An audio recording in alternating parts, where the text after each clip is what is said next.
안녕하세요. 오늘도 사연살롱을 찾아주셔서 감사합니다. 얼마 전 시원하게 파운 통보를 날린 30대 초반 여성이에요. 혹시 호의를 계속 베풀면 호구 취급을 당한다는 말 들어보셨나요? 제가 딱 그런 경우를 당했어요. 저는 학창시절에 괴짜라는 소리를 종종 듣고 살았어요. 어릴 때부터 독특한 패션관을 가지고 있던 터라 특이한 옷을 입고 특이한 헤어스타일을 하는 걸 좋아했거든요. 친구들 옷을 리폼해주거나 책가방에 미용가위를 들고 다니면서 친구들 머리를 잘라주곤 했어요. 처음엔 이상하다는 소리를 듣던 제 패션은 시간이 지나자 유행이 되기도 했죠. 대학 교수였던 아빠는 교과서보다는 해외 유명 패션 잡지를 끼고 살면서 옷을 만들던 저를 많이 걱정하셨지만 우리 집 서열 1위였던 엄마의 지원으로 저는 꿈을 이어갈 수 있었어요. 사실 제 끼는 엄마한테 물려받았다고 해도 과언이 아니에요. 엄마의 예전 사진들을 보면 60년대 사람이라고 믿기 어려울 만큼 힙한 패션 감각을 가지고 계셨거든요. 잠깐이지만 대학에 다니던 시절엔 잡지 화보 모델도 하셨다고 하더라고요. 하지만 패션 디자이너가 되려는 제 꿈을 늘 응원해 주시던 엄마조차 반대한 일이 하나 있었어요. 바로 대학 입학이었어요. 부모님 두 분 모두 와이대 출신이다 보니 하나밖에 없는 딸이 갑작스레 대학에 안 가겠다고 하자 기가 찰만도 했죠. 저도 그 심정이 충분히 이해가 가요. 하지만 제 입장에서는 대학이 그리 중요한 요소가 아니거든요. 수지야, 그래도 대학은 가야 하지 않니? 패션 디자인과나 의류학과에 가서 전문적으로 배우면 좋잖아. 엄마는 대학만이 가르쳐줄 수 있는 것들이 있다며 패션 관련 학과에 진학하기를 원하셨어요. 저도 대학 생각을 안 한 건 아니었어요. 대학에서 전문적인 교육을 받으면 기술 못지않게 이론적인 부분도 채울 수 있을 거라고 생각하니까요. 하지만 반면에 그런 정형화된 교육에 저만의 개성을 가두고 싶지 않다는 생각이 더 컸죠. 그래서 고2 때부터 제가 리폼한 옷들을 팔기 시작했고 제 옷을 좋아하는 분들도 많이 생겨서 제 이름을 건 카페도 운영하게 되었어요. 이런 제 모습에 부모님께서도 두 손을 드셨고 제 꿈을 허락해 주셨고요. 저는 졸업과 동시에 사무실을 얻어 제가 직접 디자인한 옷을 파는 쇼핑몰을 오픈했어요. 사실 첫 술에 배부를 거라는 생각은 안 했지만 거의 2년간 재료값도 못 건질 정도로 적자를 면치 못했죠. 하지만 그런 과정조차 제 꿈에 한 발 다가가기 위한 밑거름이라고 생각했어요. 이후 열심히 매진한 결과 오픈 3년 만에 제가 만든 이브닝 드레스가 소위 말하는 대박을 치게 되었지 뭐예요. 그 덕에 제 쇼핑몰은 화려하고 특이한 디자인을 선호하는 여성분들 사이에서 제대로 입소문을 타게 되었고요. 불과 얼마 전만 해도 하루 한두 건에 그치던 주문이 신상만 출시했다 하면 완판이 되는 통에 함께 일할 직원도 많이 뽑게 되면서 25이라는 어린 나이에 15명의 직원을 둔 쇼핑몰 CEO가 되었어요. 성공 가도를 달리는 저에게 걸림돌은 없었죠. 이후 5년간은 정말 미친 듯이 일만 했어요. 밥 먹으면서도 옷을 생각하고 심지어 화장실에도 노트를 들고 들어가 아이디어 스케치를 할 정도였거든요.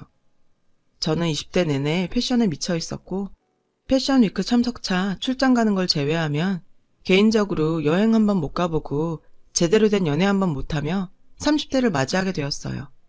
그래도 크게 후회는 없었죠. 물론 주변에선 소개팅을 주선하겠다는 사람도 많았어요. 제가 거부를 했을 뿐이죠. 20대 때는 그저 일하는 게 즐거워서 남자 만날 생각조차 안 했으니까요. 하지만 나이대 앞자리가 바뀌자 그제야 주변을 돌아보게 되더라고요. 저와 동갑내기 직원은 벌써 두 아이의 엄마가 되었고 학창시절 동창들 SNS는 온통 아기들 사진으로 도배가 되어 있더라고요. 결코 제 인생이 외롭다거나 꼭 남자가 필요했던 건 아니지만 친구들의 아이 사진을 보니 이렇게 일만 하다가는 평생 엄마 소리도 못 들어보고 죽는 게 아닌가 하는 생각에 씁쓸해지더라고요. 그래서 그때부터 일주일에 2-3번은 소개팅에 나가 짝 찾는 노력을 했어요. 제가 눈이 높은 건 아닌데 딱히 마음에 드는 사람이 없었죠. 이건 아니다 싶던 찰나 한 남자를 만나게 되었어요. 다른 남자들하고는 뭔가 다르더라고요. 그동안 소개팅으로 만난 남자들 중에서 가장 평범한 남자였지만 이상하게도 그런 점이 마음에 들었어요. 사실 그동안 소개팅 상대들은 의사에 변호사에 다들 잘난 사람들이다 보니 자기 스펙을 소개하기 바빴지 제 얘기는 들으려고 하지 않았거든요. 하지만 그는 제 얘기에 귀 기울여주고 공감도 해주었죠. 20살 때부터 늘 치열한 경쟁 속에서 살아왔던 저로서는 이런 그의 포근함이 안식처처럼 느껴졌어요. 그래서 가장 별 볼 일 없던 이 남자를 선택하게 되었죠. 남자친구는 애인이자 동료, 친구 같은 사람이 되어주었어요. 우리는 그렇게 6개월가량 연애를 했고 그러는 사이 저는 이 남자라면 함께 인생을 살아가도 좋겠다는 생각이 들어 제가 먼저 청혼을 했어요. 그리고 결혼을 약속하게 되었죠. 그때까지는 결혼을 단순히 두 사람의 사랑의 결실이라고만 생각했지 그 외의 상황은 생각하지 못했어요. 이를테면 결혼은 남자와 여자 하는 게 아닌 집안과 집안이 하는 거라는 걸요. 이 결혼을 가장 반긴 건 부모님이셨어요. 제가 일에 빠져 살다가 결혼도 못하고 혼자 쓸쓸히 늙어갈까봐 늘 걱정을 하셨거든요. 그러니 결혼하겠다는 말을 했을 때 얼마나 기쁘셨겠어요. 그렇게 결혼 준비를 하던 어느 날 저희 오프라인 매장 매니저한테서 연락이 왔어요. 대표님, 시어머니 되실 분이라고 매장에 찾아오셨는데 잠깐 와보셔야겠어요. 저는 예고도 없던 예비 시모의 방문에 급하게 매장으로 향했어요. 어머, 우리 애기 왔니? 와서 인사해라. 여기는 네 시누이다. 처음 얼굴 보지? 예비 시모는 제가 시누이를 소개했어요. 언니, 옷들이 너무 예뻐요. 저 옷 몇 벌만 선물로 주면 안 돼요? 대학생이던 예비 시누는 첫 만남부터 제게 언니 하면서 잘 따랐어요. 귀여운 막내 동생 같았죠. 그래서 원하는 옷들마다 선물로 주었죠. 저는 이때까지만 해도 이게 시작일 거라고는 생각도 못한 채 말이죠. 그 후로도 예비 시모와 신우는 수시로 저희 매장을 찾아서 옷을 챙겨갔어요. 사실 대표라고 회사 물건을 마음대로 줄 수 있는 건 아니라서 그때마다 저는 따로 결제를 해야 했죠. 그러던 어느 날 신상 점검차 매장에 방문했다가 충격적인 장면을 보게 되었어요. 매장 안에서는 저희 직원과 손님이 실랑이를 벌이고 있더라고요. 어디 저먼 딸과 까불어? 네가 이러고도 무사할 줄 알아? 여기 대표가 우리 오빠랑 결혼할 사람이야. 알고나 까불라고. 놀랍게도 그 손님은 제 예비 신우였어요. 무슨 일이에요? 언니, 저 사람 잘라버려요. 제가 무리한 걸 요구한 것도 아니고 이번에 나온 신상 하나 가져가려는데 안 된다고 그러잖아요. 딱 봐도 어처구니 없는 상황이었지만 일단 신우이를 잠깐 딴 곳으로 내보내고 매니저를 따로 불렀어요. 매니저는 잠시 망설이는 듯 하더니 얘기를 하더군요. 들어보니 이번이 처음이 아니었어요. 수시로 매장에 오셔서 직원들한테도 함부로 대하시고 올 때마다 돈도 안 내고 신상을 빼가시니까 좀 곤란해요. 대표님께 이걸 말씀드려야 하나 그동안 고민 많았어요. 아무리 결혼할 사람 동생이라고 해도 제품을 마음대로 가져가는 것도 모자라 직원들한테 무례하게 군다는 얘기까지 들으니 정말 참을 수가 없더라고요. 그래서 이건 아니다 싶어 한마디 했죠. 아가씨, 당장 사과드리세요. 아니 언니, 내가 왜 이 사람한테 사과를 해야 돼요? 내가 뭘 잘못했다고? 이 사람이 나한테 함부로 한 거 봤잖아요. 언니는 도대체 누구 편이에요? 신우이는 반성하는 기색도 없이 오히려 자기가 뭘 잘못했냐며 화를 내더라고요. 대표인 저도 직원들한테 함부로 안 해요. 그럴 권리는 없으니까요. 이번 일은 그냥 못 넘어가겠네요. 저희 단호한 태도에 신우이는 당황한 표정이었어요. 마지못해 담당 직원한테 사과를 하고는 쌩 하고 가버렸어요. 여동생을 통해 그 소식을 전해들은 남자친구는 뜻밖의 반응을 보였어요. 자기야, 오늘 현아한테 뭐라 그랬어? 얘기 들어보니 매장에서 신상 구경하고 있는데 자기가 막 뭐라고 했다던데? 한 사람 입만 거쳐도 완전 다른 얘기가 된다더니 그 말이 맞더라고요. 도대체 집에 가서 지 오빠한테 뭐라고 했길래 얘기가 이렇게 와전이 됐는지 정말 기가 막혔어요. 그래서 확실히 하고 넘어가야 나중에 탈이 없을 것 같아 상황 설명을 했어요. 아가씨가 각색을 많이 했네. 아가씨가 우리 직원들한테 무리하게 굴길래 손윗사람으로 따끔하게 한마디 한 것뿐이야. 형철 씨도 그 장면 봤으면 나랑 같았을 거야. 아무리 그래도 그렇지. 다 큰 애를 그 사람 많은 데서 혼내면 어떡해? 지금 집에서 울고불고 난리야. 그 일로 엄마도 화 많이 나셨고. 별일도 아닌데 왜 일을 키워? 불과 얼마 전까지만 해도 내 얘기라면 팥으로 매주를 쓴다고 해도 믿었던 사람이 제 말은 들은 채 만 채 자기 동생 얘기만 믿는 듯한 모습에 저는 서운했어요. 그리고 잠시 뒤 예비 시모한테 전화가 왔어요. 얘, 도대체 애한테 뭐라고 했길래 애가 이렇게 우는 거니? 시누이한테 옷 한 벌 주는 게 그렇게 아까웠니? 결혼 전부터 이렇게 시누이 구박하는 거 보니 몇 년 살면 아주 나도 구박하겠구나? 속에서는 천불이 났지만 결혼 앞두고 예비 시어머니랑 싸우고 싶지 않아서 저는 한 발 물러섰어요. 이때 처음으로 이 결혼을 해야 하나 고민했던 것 같아요. 제 마음이 이렇게 혼란스러웠던과 달리 시간은 흘러갔어요. 그리고 결혼식까지 40일 남은 시점에 사건이 터지게 됐죠. 제가 파혼을 선택하게 된 결정적인 사건이요. 그날은 결혼 전 마지막으로 맞는 아빠 생신이었어요. 부모님과 함께 집에서 밥을 먹고 있는데 엄마가 제게 할 말이 있는 듯 눈치를 살피셨어요. 그러다 힘들게 입을 떼셨죠. 수지야, 내가 이 말을 해야 하나 말아야 하나 고민 많이 했는데 말이야. 요전에 사부인께서 우리 병원에서 임플란트 하셨잖아. 근데 아직 결제를 안 하셨더라고. 뭐? 바빠서 깜빡하셨나 보네. 내가 이따 전화해볼게. 임플란트를 알아보시던 예빈 시모에게 저는 저희 엄마가 운영하시는 치과를 소개해드렸어요. 하지만 할인을 많이 해드리겠다고 했지 공짜로 해준다는 말은 결코 한 적이 없었거든요. 그런데 아직도 결제를 안 하셨다고 하니까 지난번 아가씨 일도 그렇고 좀 찜찜하더라고요. 어머님, 제가 여쭤볼 게 있는데요. 저희 엄마 치과에서 임플란트 시술 받고 계시잖아요. 그거 결제가 한 번도 안 되었다고 해서요. 혹시 잊으셨나 해서요. 그런데 돌아온 예비 시모의 대답은 정말 황당하기 그지 없었어요.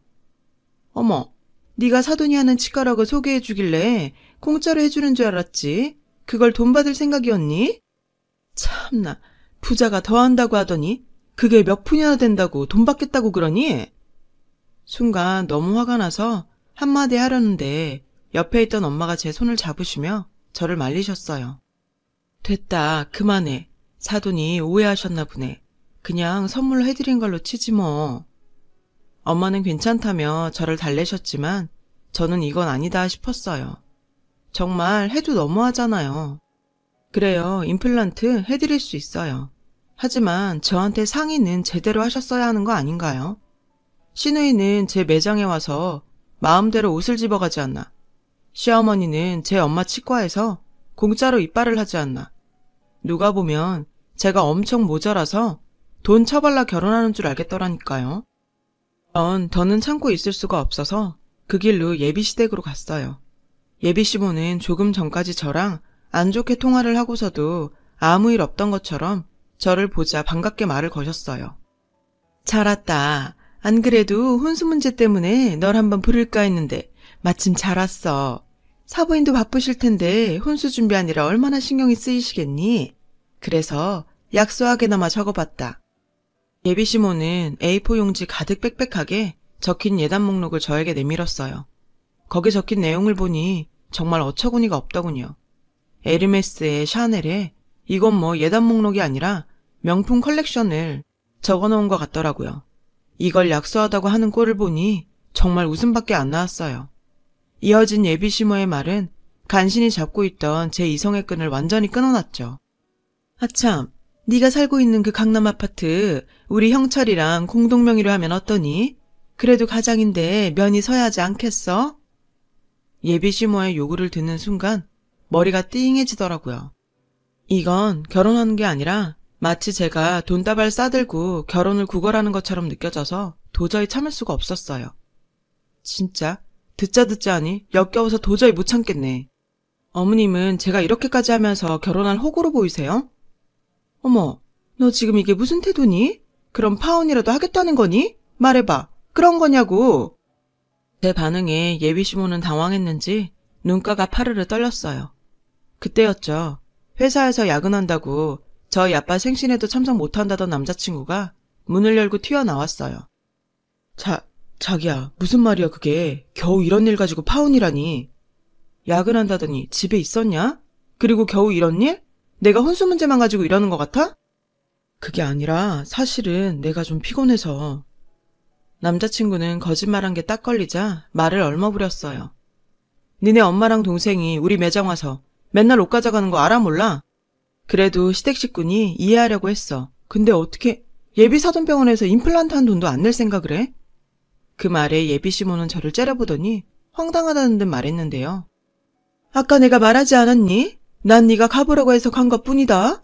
당연히 공짜로 해주는 거라고 생각했지. 사돈 될 사람한테 설마 돈 받을 거라고 생각이나 했겠니? 이 뻔뻔함은 뭐죠? 당연히 공짜라고 생각했다니 정말 기가 막혔어요. 시어머니라는 타이틀을 무슨 벼슬짐으로 생각하는 것 같았어요. 도저히 제 상식으로는 이해가 안 됐죠. 그날 분명히 얼마나 할인해드리는지 설명 다 해드렸는데 무슨 말씀이세요? 그리고 지난 3월 8일에 친구분들과 저희 매장에 오셔서 가져가신 옷은 왜 아직 결제를 안 해주세요? 매니저가 그러는데 그날 어머님이 친구분들한테 옷 한 벌씩 돌렸다면서요. 전 또 웬일로 매상 올려주러 오셨나 했더니 매니저한텐 제가 가져가라고 했다고 하셨다면서요. 제가 언제 그런 소리를 했어요? 설명 좀 해보세요. 그건 우리 엄마가 고마운 분들한테 며느리 자랑하느라고 그러신 것 같은데 그 돈을 꼭 받아야겠어? 남자친구가 한마디 하더군요. 아니 고마운 사람한테 선물할 거면 당신 돈으로 할 일이지 왜 남의 가게 물건으로 생색을 내요? 그 어머니의 그 아들 아니랄까봐 생각하는 게 똑같더라고요. 됐고 난 지금까지 당신 여동생이랑 어머님이 가져간 우리 매장 옷이랑 임플란트 시술비까지 다 받아야겠으니까 어머님도 그렇게 알아주세요. 사람이 염치가 있어야죠. 이건 뭐 별 볼 일 없는 남자 나 하나 사랑해주는 거 보고 선택했더니 내가 아니라 내 돈이랑 우리 집안 재력을 사랑했던 거였네? 내가 미쳤었지. 저런 남자가 뭐가 좋다고. 내 말에 발끈한 예비 시모는 벌개진 얼굴로 제게 쏘아붙였어요. 너 지금 우리 아들 보고 별 볼 일 없다고 했어? 기가 막혀서 정말. 솔직히 너 돈 많은 거 빼고 뭐 있니? 고졸 주제에 그깟 돈 좀 있다고 어디서 까불어 까불긴. 이래서 못 배운 애들은 티가 난다니까. 30 넘은 고졸 주제에 파혼 경력까지 추가하면 누가 널 데리고 가겠니? 지금이라도 무릎 꿇고 싹싹 빌어. 그럼 내가 이번만 용서해 줄 테니까. 아, 진짜 도저히 안 되겠더라고요. 얼씨구, 아주머니 정신 차리세요. 저랑 댁의 아들이랑 결혼업체에 한번 올려볼까요? 누가 더 점수가 높은지? 지금 제 걱정하실 때가 아니에요. 댁의 아들 걱정이나 하라고요. 지금 뭐라는 거니? 내 아들이 어때서? 네가 고등학교밖에 안 나와서 세상 물정 모르나 본데 4년제 대학 출신에 직장 생활하면서 벤츠 끌고 다니는 남자가 어디 흔하니? 니까 것하고는 비교가 안 되지. 저 나이에 자기 힘으로 저 정도 차 타는 남자 있으면 나와보라 그래. 자기 힘으로 해냈다. 벤츠를 끈다고요? 정말 웃음밖에 안 나오더군요. 에휴, 아들을 몰라도 이렇게 몰라서야. 일개 중소기업 사원이 무슨 수로 벤츠를 끌고 다니겠어요? 하도 벤츠 한번 타보고 싶다고 졸라대서 한 대 뽑아줬더니 그걸 또 지가 산 걸로 떠들고 다녔구만. 순간 예비 시모의 얼굴이 일그러졌어요. 옆에 있던 남친놈은 부랴부랴 제 입을 막으려고 했죠. 자기야, 그런 것까지 말할 필요는 없잖아. 우리 잠깐 나가서 얘기 좀 하자. 응? 나가긴 뭘 나가? 오늘 이후로 너 볼 일 없을 것 같으니까 여기서 정리하자. 우선 차키부터 내놓고 너 지금 살고 있는 오피스텔 구할 때 들어간 내 돈 당장 방 빼서 갚아. 옛말에 먹긴 놈이 성낸다고 하잖아요. 예비 시모는 오히려 저에게 역정을 내면서 소리를 치더라고요. 이런 애가 내 며느리가 될 뻔했다니 내 집에서 당장 꺼져. 저도 그러고 싶은데 아직 계산이 덜 끝나서요. 임플란트비랑 옷값 320만 원 아직 결제 안 됐으니 다음 주까지 제 계좌로 입금해주세요. 안 그럼 절도로 신고할 거니까 그렇게 아시고요. 그 순간 차며 집이며 다 뺏기게 된 남자친구는 망연자실한 표정으로 주저앉았어요. 예비 시모 역시 그제야 정신이 드는지 제 바지가랑이를 잡고 매달렸어요. 아가, 임플란트 값이랑 옷값 다 내마. 내가 잠깐 부자 며느리 드린다고 정신이 나갔던 것 같다. 그러니까 우리 오늘은 다 잊고 새로운 마음으로 새 출발해보자. 아니요, 늦었어요. 제가 당신들 정체를 다 알았는데 어떻게 결혼을 하겠어요? 그러니까 반성하지 말고 앞으로도 쭉 그렇게 사세요. 그리고 잘난 당신 아들 인생은 당신이 망쳤다는 것만 아세요. 저는 제 바지가랑이를 잡고 있는 예비 시모의 손을 뿌리치고 그 집을 나왔어요. 하마터면 내 인생을 도매금에 넘길 뻔했다는 생각에 치를 떨면서요. 그렇게 저는 제 인생에 붙어있던 거머리들을 떼버렸고 다시 빛나는 솔로로 돌아왔어요. 사랑도 좋지만 역시 일이 최고더라고요. 그리고 이번 일로 배운 것도 있어요. 그동안 조건 없이 퍼주는 게 사랑이라고 생각했었는데 그게 아니더라고요. 세상에는 그런 호의를 이용하는 인간도 있으니까요. 앞으로는 바보같이 퍼주고 당하는 짓은 안 할 거예요. 파운우 아빠는 오히려 그런 집안이랑 사돈 맺기 전에 끝낸 게 다행이라시며 저를 위로해 주셨어요. 엄마 말로는 그 여자 얼굴이 얼마나 두꺼운지 파혼 후에도 치과에 임플란트 잔여 치료를 받으러 왔다더라고요. 대단하다 싶었죠. 솔직히 이젠 결혼 생각이 싹 사라졌어요. 주변 사람들을 보고 잠시 결혼을 꿈꾸긴 했었는데 아직은 아닌 것 같아요. 이번 일을 겪고 나니 제 인생의 남자는 딱히 필요 없다는 생각이 들었거든요. 언젠가 진정한 사랑이 찾아온다면 모를까? 아직은 이를 사랑하렵니다. 제 사연을 들어주셔서 감사드려요. 여러분, 사연 댓글에 응원과 현명한 조언 부탁드려요. 좋아요와 구독은 저에게 큰 힘이 됩니다. 오늘도 좋은 일 가득하세요.